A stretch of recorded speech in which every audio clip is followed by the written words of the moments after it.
À l'été 2012, avec mon frère, on est parti faire le tour de l'Amérique du Nord en auto.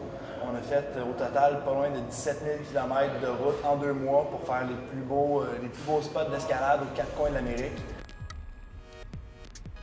On est parti avec une Hyundai Accent hatchback.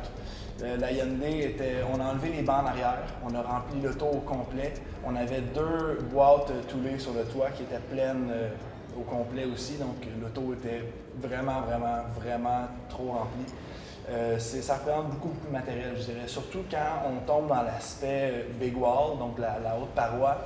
Là, il faut que tu aies ton lit pour dormir en paroi, il faut que tu aies des sacs d'équipement, la liste d'équipements à amener, qu'on n'arrête pas de grandir, donc ça demande énormément d'équipements à avoir avec soi.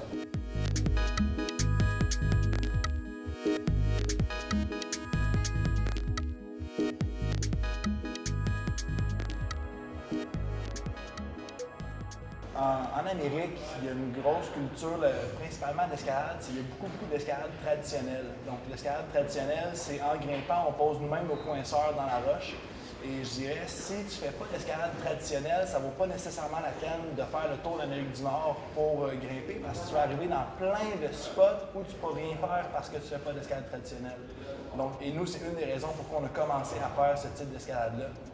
C'est parce qu'on savait, en préparant le voyage, en faisant un peu de recherche, on s'est rapidement rendu compte que si on faisait uniquement du premier de cordée en sport, qu'on appelle, où il y a des ancrages fixes sur la paroi, on arriverait dans plusieurs endroits où on ne pourrait tout simplement pas grimper.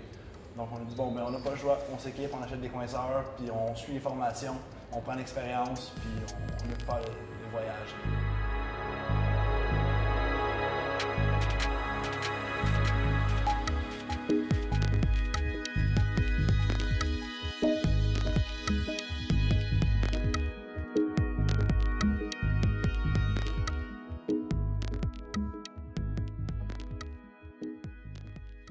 Pour nous, c'est la clé.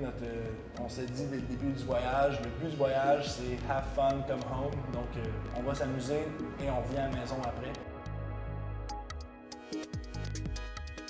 Ce voyage-là, c'est un peu, on allait faire un peu de repérage, je dirais, en Amérique, voir c'est quoi les spots qui valent vraiment la peine d'être grimpés.